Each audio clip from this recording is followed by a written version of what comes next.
Today I'm going to be unboxing the Antminer L9. This thing is a beast. This thing mines Dogecoin, Litecoin, Bells coin, and a few others. So I'm going to show you the whole setup of it, how it works. With the current price of Dogecoin, Litecoin, Bells coin, this is making about $40 per day profit after electricity. Like I was saying, this miner is no joke, but we're going to do an unboxing of it and show you exactly what's inside of it. This is exciting. First time cutting this.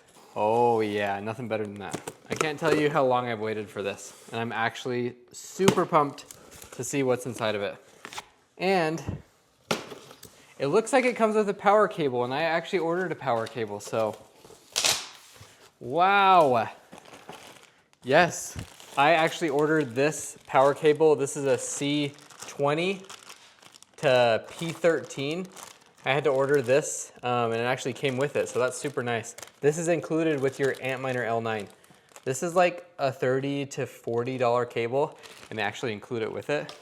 Instructions right here.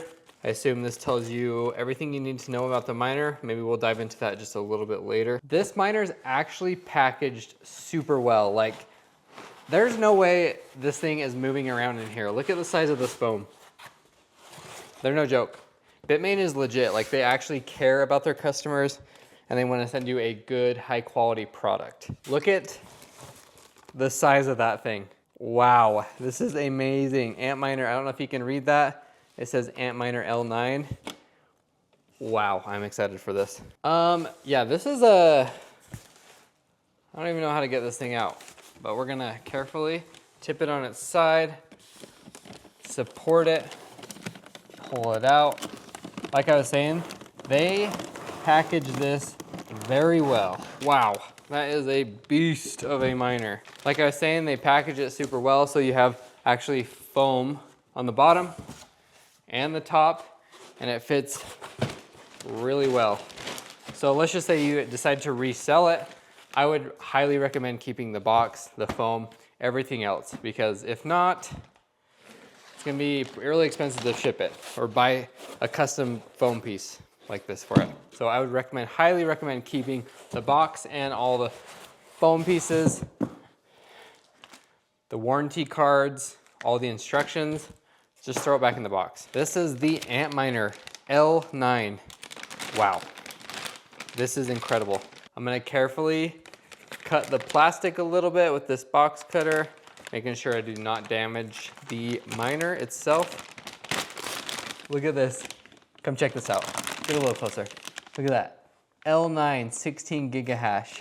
Look at how beautiful this looks. I feel like this is, I had the Antminer L7, and I feel like this is a little bigger than it. I'm gonna have to check the specs on this, but this feels a little bigger. I love mining crypto, and this is like a dream come true.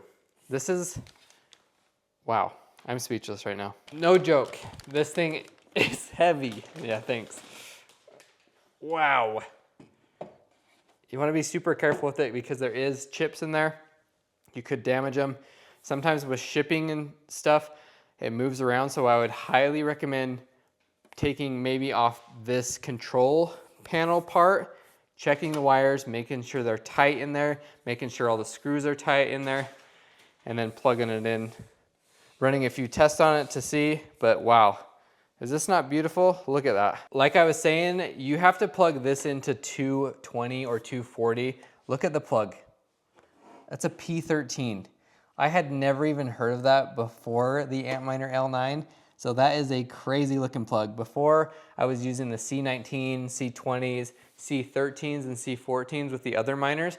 But with this one, because it pulls 3300, it's probably more efficient using this plug. I'll have to confirm that.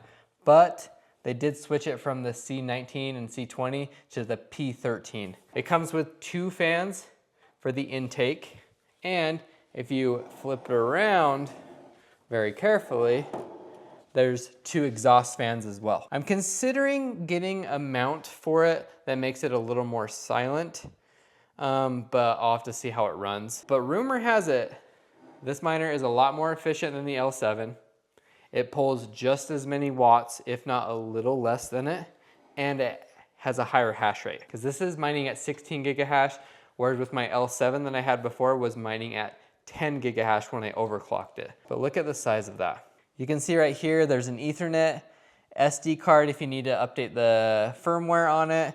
You can see like the fault, the normal, you'll see those blink. If it's fault, that means something's wrong with it. When you're running the miner, normal means normal, and you can also reset it right there.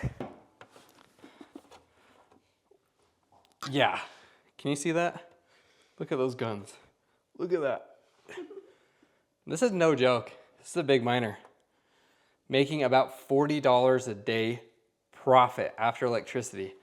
That's quite a bit of money. It's like $1,000 a month, roughly. We're at the place where I'm gonna stick the Antminer L9. I have a better electric rate here. Where my house is about 17 cents per kilowatt hour, whereas here is only 10 cents, so it's a lot better. I'm gonna set it up on this wire rack so I can have ventilation from the bottom, top, all around. And also I'm gonna put it by a window so it can vent out. Like I said, this needs to be plugged into 220, so I'm gonna plug it into right here, which is a welder outlet with a PDU. And this is the PDU that I just bought. It's a 30 amp PDU, and I estimate this miner is gonna roughly pull about 15, so 50% of the power, which is good because you always wanna stay under the 80% rule. It has the right plug right here for this cable that was included. So this will go into this, and then the end of the cable will go into the miner right there. This is running on 220, pulling a lot of juice. 3, 2, 1, action. So I have everything hooked up. I have the Ethernet plugged in. I have it running into my router. I have the power cable over here plugged in, right? The 220, the PDU. I did a little zip tie right here. I don't know, maybe I'll figure something out so it looks nicer. Don't know. And then I have the power strip right here. This is the cable that was provided in the Antminer L9. So like I was saying, this is a little different plug than I had on my L7, except this side. This side's the same, but this side is a little different. P13, it is called a P13. That goes into that. This will go directly into your PDU, which will display your amps, voltage, etc. So let's plug this into the miner. I'm gonna straighten that out a little bit. So straighten that cord out a little bit. I'm gonna plug this guy into the miner. As you can see, this guy fits in there nice and snug. Make sure they're in good. There, you'll hear it click. And then this is going straight into the C20 socket. Just like that. Gotta flip it around.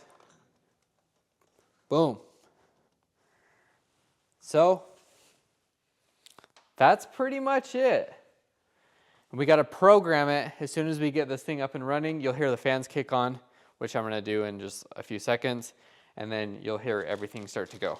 I just flipped on the breaker. Now I'm gonna flip on the breaker on this PDU right here, and you're gonna hear the miner the fans start to kick on. So that's on. Now you're gonna hear the miner. It's really loud. It smells new. You can see the voltage, the amps. Obviously this isn't mining right now because I need to hook it up to a pool, but there she is. She's up and running. I just gotta hook it to a mining pool now.